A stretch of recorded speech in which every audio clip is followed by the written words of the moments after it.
Hey everyone, so today I'm going to talk to you about books, namely my 5 favorite books I've ever read. For context, I've probably read about 200 novels in my life, and I actually keep a running total of every book I've ever read in here. So the books that I'm going to start with are honorable mentions, which are not necessarily in my top 5, but I definitely consider them to be perfect books. These are Lolita by Vladimir Nabokov, Never Let Me Go by Kazuo Ishiguro, Brave New World by Aldous Huxley, Night by Elie Wiesel, The Long Walk by Stephen King, Of Mice and Men by John Steinbeck, To Kill a Mockingbird by Harper Lee, and Pudd'nhead Wilson by Mark Twain. These books are phenomenal, but they haven't quite made the top 5. And my top 5, I have to say, are not necessarily what I consider the greatest ever. They're just my personal favorite. So let's get into it with number 5. So number 5, yes, All the Light We Cannot See. I read it 3 months ago, as you know, in my other video. I read it in one day. I know it's a little premature to put it on my top 5 list after only 3 months, but I can't help it. The book was just so amazing. I love World War II historical fiction. I loved the characters. I loved the plot. I loved the writing style. The guy who wrote this, as he was writing it, I was thinking to myself, it's exactly as I would have liked this story to be told. I didn't want any word out of place. So if you want to hear me talk more about it, you can go watch my other video. But yes, All the Light We Cannot See, number 5. Number 4, this is probably the only non-fiction book that's in my top 30, but it is The Vision of the Anointed by Thomas Sowell. Thomas Sowell is an economist who has written maybe 50 books. He's probably in his 90s now.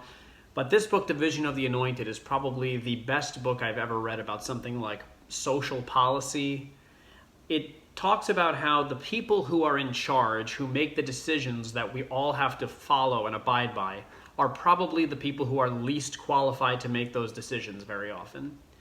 And he goes through historical examples of where the powers that be, the people way up in the government, are making decisions that affect millions and millions of people, and they think they're doing the right thing. They believe themselves to be the anointed ones. They think they know what's best for all of us. And all their policies proceed to do is ruin the lives of millions of people. And it just makes so much sense. It was so lucid. It was so clear. I would definitely recommend listening to the audiobook and just decide for yourself if what you think what he's saying is true. Number 3, it's unfortunate I don't have a lot of these books. Hot Water by P.G. Wodehouse. Now, nobody's ever heard of this book. People know who P.G. Wodehouse is, but they've never heard of this book, Hot Water. This book, I picked it up for like $1 at a thrift store, not knowing what I was getting myself into. It was hilarious. It was like the funniest book I've ever read, which is really hard to do. It's really hard to make a book that you actually are laughing as you're reading it. Even the characters' names are funny. Like, I think the protagonist's name is Packy Franklin. That's a hilarious name. I don't really want to get into too much of what it's about because it's like a Monty Python sketch. It's so absurd that if I were to explain it to you, you'd be like, that's your 3rd favorite book of all time. But again, it's just like, it starts out where you think it's going to be a serious story, and then these weird things start happening, and these zany antics start to follow, and you just buy into it. You're just like, all right, I guess this is what's happening now. Yep. And it's so readable, it's so easy, it's so fun. Unfortunately, I've never read another P.G. Wodehouse book since then, and that was about 4 years ago, but I would totally read another P.G. Wodehouse book after the great experience I had with Hot Water. Check it out. Number 2. Now, I do own this one, but it's unfortunately it's at my parents' house. I don't have this in my possession at the moment. The Lathe of Heaven by Ursula K. Le Guin. Now, Ursula K. Le Guin is a science fiction author that is mainly known for her book, The Left Hand of Darkness, which is also a great piece that I would recommend. But there's something very special about this book, The Lathe of Heaven. It's not just a science fiction novel, and it's not just a story. It's a philosophy of human nature. So the main character's name is George Orr, and what he realizes is that he can change reality through his dreams. So he goes to this therapist to try to fix his problem, and the therapist thinks, this is great. You can change reality through your dreams. We can solve the world's problems with your dreams. We can get rid of racism. We can get rid of sexism. We can get rid of poverty. We can achieve world peace. All you have to do is dream it, and we can make it happen. And as you can imagine, trying to do this results in a lot of unintended consequences that I won't get into because I don't want to spoil anything. But it really makes you think about what can human beings really do to solve these fundamental problems of nature, these fundamental problems of reality? Will they always be there? Are they eternal problems, or will they ever truly have a complete solution? And that's what the book makes you think about. And I would totally recommend you guys to read it. And my number one favorite book of all time, yes, it is still this after 7 years. If you know me, you know what I'm about to say.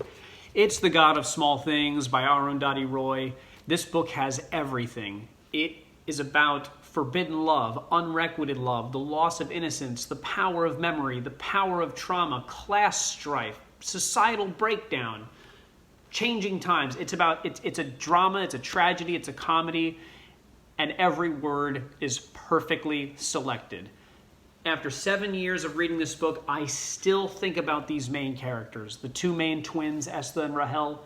I still think sometimes, I wonder what Esther and Rahel are doing now.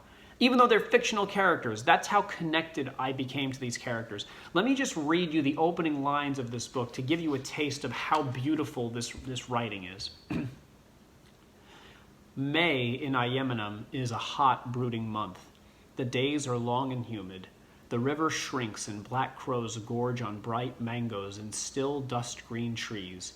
Red bananas ripen. Jackfruits burst.